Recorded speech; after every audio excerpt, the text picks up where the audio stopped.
नमस्कार दोस्तों, crime story channel पर मैं राजेश आपका स्वागत करता हूं। दोस्तों, आज मैं आपको अपराध की जिस वारदात के बारे में बताने जा रहा हूं, वो वारदात एटा उत्तर प्रदेश में हुई थी। तो चलिए दोस्तों, जानते हैं इस वारदात के बारे में। सुबह सुबह फोन की घंटी बजी तो सोनेलाल का दिल धड़कने लगा। उधर से अनजान सी आवाज आई। फोन करने वाले ने बताया कि वो रिजोर्ट से बोल रहा है। सोनेलाल को कुछ हैरानी हुई। तभी फोन करने वाले ने बुरी खबर सुनाई। उसने कहा कि उसकी बेटी शशि की आग लगने से मौत हो गई है। शशि की मौत की खबर सुनकर सोनेलाल के हाथ से मोबाइल छूटकर गिर गया। सावित्री ने पूछा, क्या हुआ, किसका फोन था? सोनेलाल ने कहा, हमारी शशि नहीं रही, ससुराल वालों ने उसे मार डाला है। ये सुनते ही सावित्री फूट फूट कर रोने लगी। सोनेलाल ने खुद को संभाला और कहा, हमें अभी चलना होगा, तुम तैयारी करो। बेटी की मौत की खबर से आहत सावित्री ने तैयारी की और दोनों एटा जिले के थाना रिजोर्ट क्षेत्र के गांव नगलाबरी आ गए, जहां उन्होंने विनोद पुत्र रामदयाल के साथ अपनी बेटी शशि की शादी की थी। शशि की लाश को पोस्टमार्टम के लिए भेज दिया गया था। सोनेलाल थाना रिजोर्ट चला गया, जहां उसने थाना अध्यक्ष आर.के. सिंह को बताया कि उसका दामाद विनोद एक बच्चलन किस्म का आदमी था। उससे बेटी की शादी के बाद ही उन्हें पता चला था कि उसकी पहली पत्नी पुष्पा की मौत भी संदिग्ध हालातों में हुई थी। शशि ने कई बार शिकायत की थी कि गांव की कमला नाम की औरत के साथ विनोद के नाजायज संबंध थे, जिसके चलते विनोद ने शशि की हत्या कर दी। 7 सितंबर 2009 को सोनेलाल की रिपोर्ट अपराध संख्या 227/9 धारा 302 में विनोद पुत्र रामदयाल तथा कमला निवासी नगलाबरी के खिलाफ दर्ज कर ली गई। एक औरत को उसी के घर में जिंदा जलाने की इस घटना ने क्षेत्र के लोगों में सनसनी पैदा कर दी। लोगों के मन में विनोद के प्रति काफी आक्रोश पैदा हो गया था, लेकिन विनोद अपनी प्रेमिका कमला के साथ फरार हो चुका था। मृतका शशि का पिता सोनेलाल जिला काशीराम नगर के थाना सिकंदरपुर वैश्य के गांव सिनोड़ी का रहने वाला था। सोनेलाल की 3 बेटियां थी, कृष्णा, गोमती और शशि। गांव में ही सोनेलाल की एक छोटी सी दुकान थी। बड़ी मुश्किल से उसने अपनी दोनों लड़कियों की शादी करवाई थी। गोमती और कृष्णा अपनी ससुराल में सुखी थी। लड़कियों की शादी में सावित्री ने अपने जेवर बेच दिए थे। दोनों लड़कियां जहांगीरपुरी दिल्ली में रहती थी। शशि अभी पढ़ रही थी, इसलिए सोनेलाल और सावित्री अभी निश्चिंत थे। शशि पढ़ लिखकर कुछ बनना चाहती थी, लेकिन सोनेलाल की बीमारी ने सारे सपने तोड़ दिए। शशि ने हाई स्कूल पास कर लिया, लेकिन आगे की पढ़ाई मुश्किल थी। शशि भी जवान थी। सावित्री का मन चिंता से भर उठा। बीमार पति और जवान बेटी, ये सोचकर वो परेशान हो जाती। एक दिन सावित्री ने सोनेलाल से कहा, अच्छा हो कि हम शशि के लिए रिश्ता तलाशना शुरू कर दे। वैसे भी अब उसे आगे की पढ़ाई तो करनी है नहीं। सोनेलाल ने इसके बाद अपने रिश्तेदारों और शुभचिंतकों से बात की, लेकिन बात कहीं नहीं बनी। लड़के वालों के मुंह फटे हुए थे और सोनेलाल की जेब खाली थी। शशि समझदार थी और सुंदर भी, लेकिन इतने ही गुण काफी नहीं थे। शादी के बाजार में पैसे की जरूरत थी। सोनेलाल का छोटा भाई प्रभुदयाल भी अपने परिवार के साथ सिनोड़ी में ही रहता था। सोनेलाल ने उससे कहा, प्रभुदयाल, अपनी भतीजी की भी फिक्र करो। मैं तो अपने शरीर से परेशान हूँ, अब तुम्हें ही कुछ करना है। प्रभुदयाल ने कहा, भाई साहब, मुझे भी शशि की चिंता है।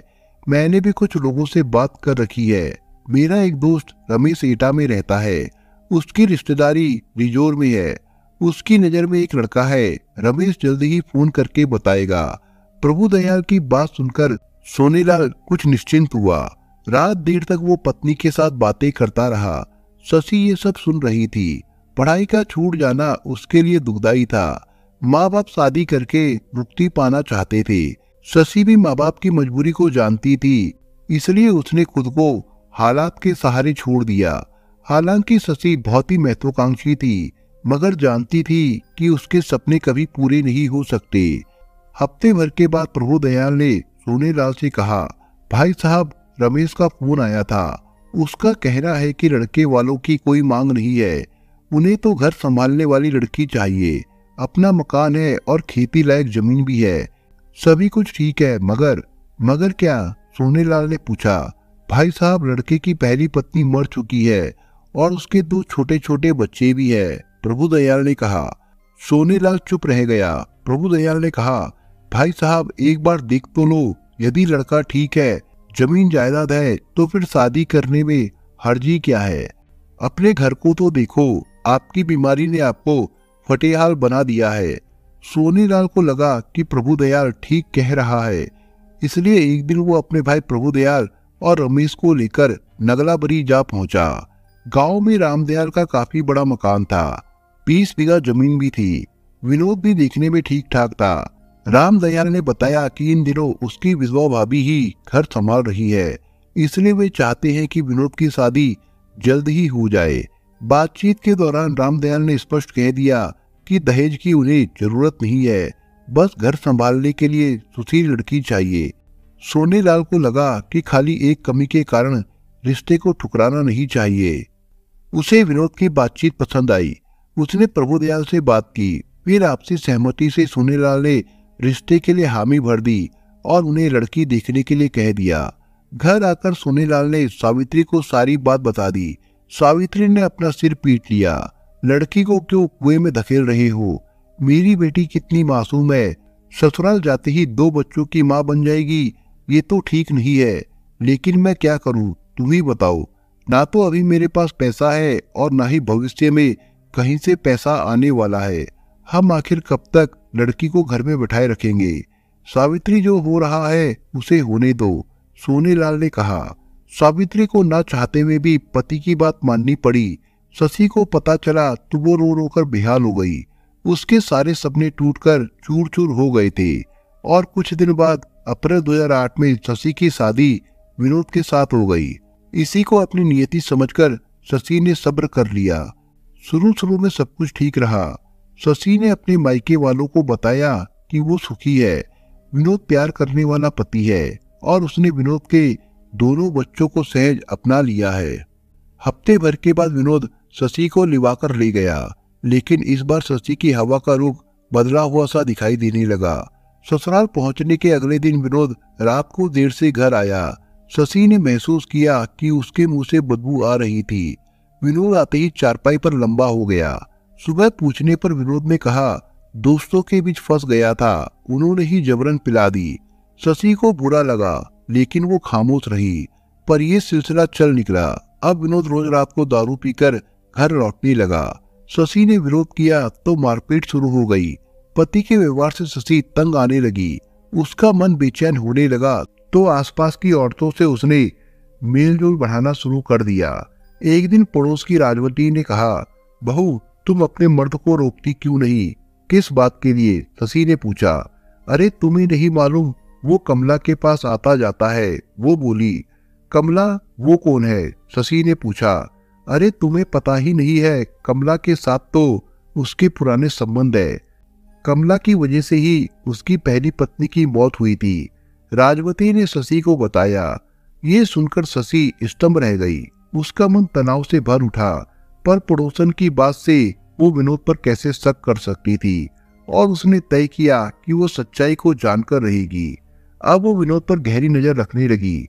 एक आध बार उसने कमला के बारे में पूछना भी चाहा, लेकिन विनोद ने बात को घुमा दिया।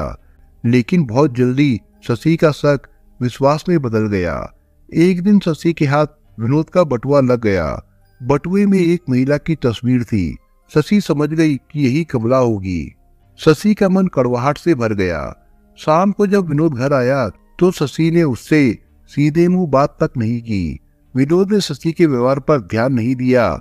उसने खाना मांगा तो शशि ने कहा, ढाबे से मंगवा लो। ढाबे से? क्यों, तुम क्या करोगी? विनोद ने पूछा। मैं कोई तुम्हारी गुलाम नहीं जो तुम्हारे इशारों पर नाचूं। तुम चाहो तो कमला के घर जाकर खा सकते हो, शशि ने कहा। ये क्या बक रही हो तुम? विनोद ने कहा।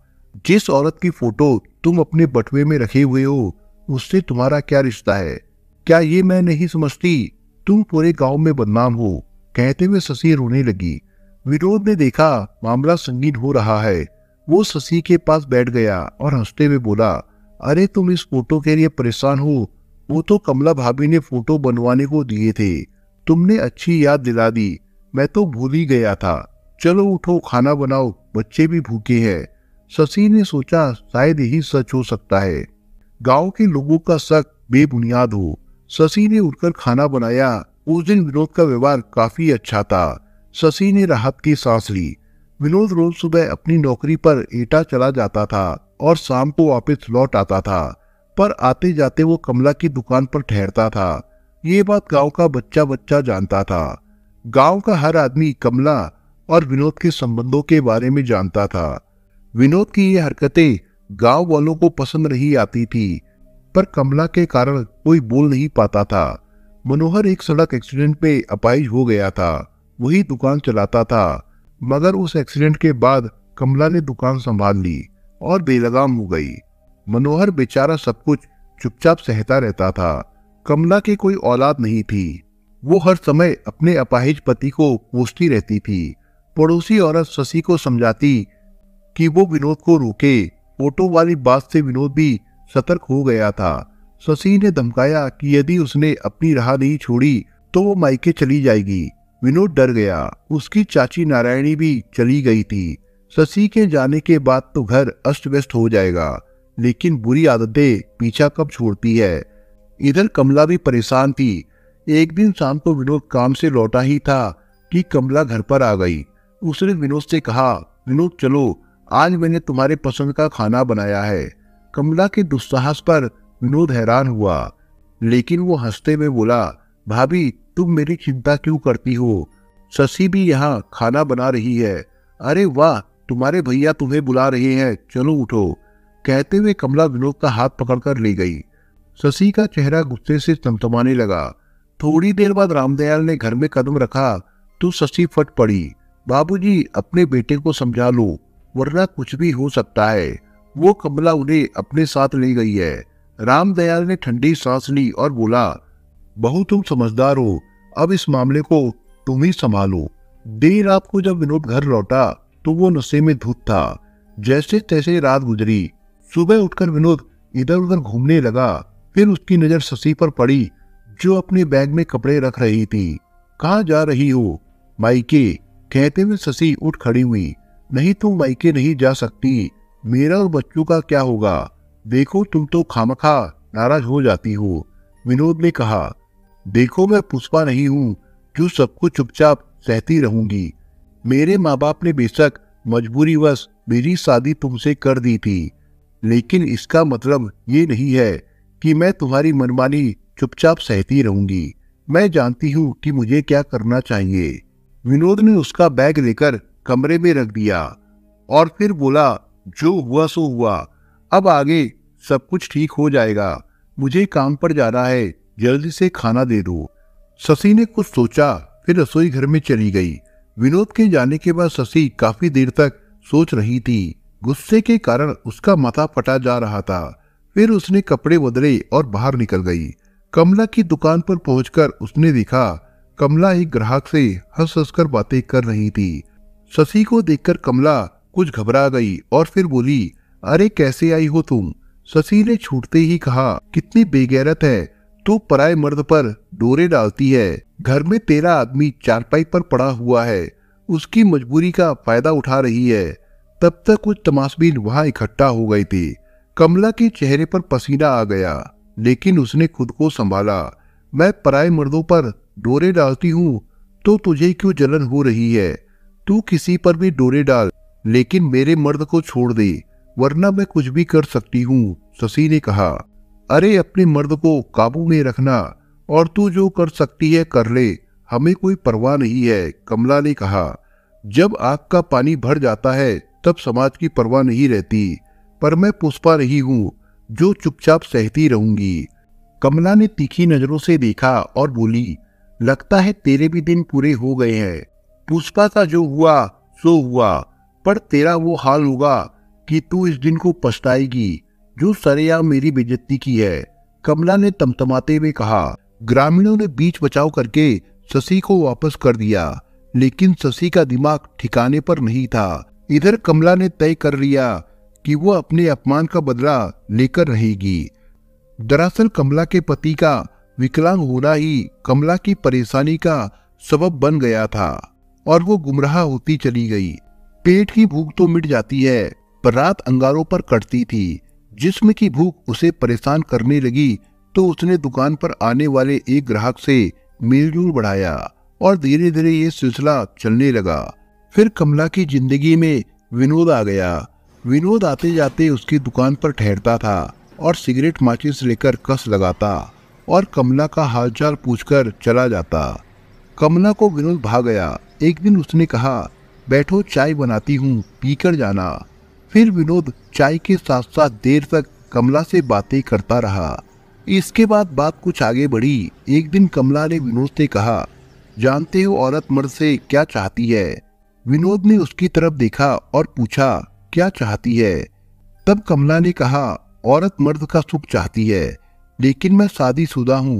विनोद ने कहा, मैं भी शादीशुदा हूँ। कहते हुए कमला ने विनोद का हाथ थामा और कमरे में ले गई। साफ सुथरे बिस्तर पर उसने विनोद को बिठाया और खुद भी पास में बैठ गई। धीरे धीरे विनोद विवश हो गया और उन दोनों के बीच में नाजायज संबंध बन गए। कुछ दिनों तक ये बात छिपी रही, मगर फिर पुष्पा को विनोद का देर से आना, दारू पीना अखरने लगा। कमला के साथ संबंधों की बात जब पुष्पा के सामने आई तो उसने विरोध किया। बदले में उसकी पिटाई होने लगी। आखिर एक दिन पुष्पा ने चारपाई पकड़ ली और मर गई। पुष्पा की मौत के बाद विनोद को दिन में तारे दिखाई देने लगे। 2 छोटे छोटे बच्चों को संभालना मुश्किल हो गया।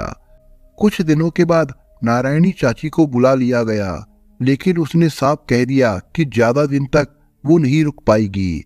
शशि के भाग्य फूटे थे, सो विनोद के साथ उसकी शादी हो गई। शशि से शादी के बाद विनोद ने खुद को समझाया कि अब कमला के पास नहीं जाएगा, लेकिन शशि जैसी खूबसूरत पत्नी भी उसे अपने आंचल से बांध कर नहीं रख पाई। उस दिन शाम को विनोद जब काम से लौटा तो कमला ने उसे रोक लिया। विनोद ने महसूस किया कि कमला के तेवर कुछ तीखे हैं। क्या बात है, क्यों नाराज हो? विनोद ने पूछा। वो तुम्हारी बीवी आई थी, यहाँ मेरी इज्जत की धज्जियां उड़ाकर गई है।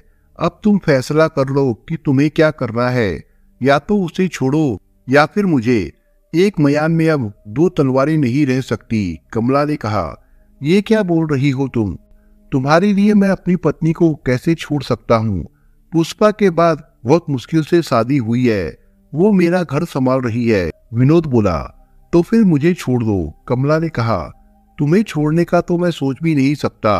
हाँ, आज जो भी हुआ है वो आगे नहीं होगा, मैं तुमसे वादा करता हूँ। ये कहकर विनोद घर आ गया। तुम कमला भाभी की दुकान पर क्यों गई थी? विनोद ने पूछा। मैं उसे उसकी औकात समझाने गई थी। तुम क्या समझते हो कि तुम्हारे इस खेल को यूं ही बर्दाश्त करती रहूंगी? मैं तुम्हें बेवकूफ दिखाई देती हूँ। मैं अपने मायके जा रही हूँ। जब तुम सुधर जाओ तो खबर कर देना, नहीं तो मैं अदालत के जरिए तुमसे मुक्ति पा लूंगी। इसके बाद बहुत रोकने के बावजूद भी शशि वहां पर नहीं रुकी और मायके चली गई। विनोद ने सोचा कि गुस्सा ठंडा होने पर वो वापस लौट आएगी, पर उसका सोचना गलत निकला। शशि को अकेले आए देख सावित्री का दिल बैठ गया। शशि माँ से लिपटकर खूब रोई। मैंने संभालने की बहुत कोशिश की थी माँ, पर मैं उन्हें संभाल नहीं पाई और वे वापस आ गई। सोनेलाल ने सब कुछ सुना और कहा, शशि अब उस घर में वापस नहीं जाएगी। मैं वकील से बात करता हूँ। इधर विनोद के दिल में अदालत वाली बात से कुछ खटका हुआ। वो डर गया कि यदि शशि कुछ कर बैठी तो उसका परिवार उजड़ जाएगा। उसने कमला से कहा, मामला काफी संगीन होता जा रहा है। यदि शशि अदालत में चली गई तो मैं कहीं का नहीं रहूंगा। कमला भी गंभीर हो गई। फिर बोली, तो इस कांटे को ही निकाल कर फेंक दो। लेकिन कैसे? विनोद ने पूछा। वो सब बाद में, पहले खुशामद करके उसे वापस लौटा लाओ। सब कुछ ठीक हो जाएगा, चिंता ना करो। शशि को गए 1 हफ्ता हो गया था।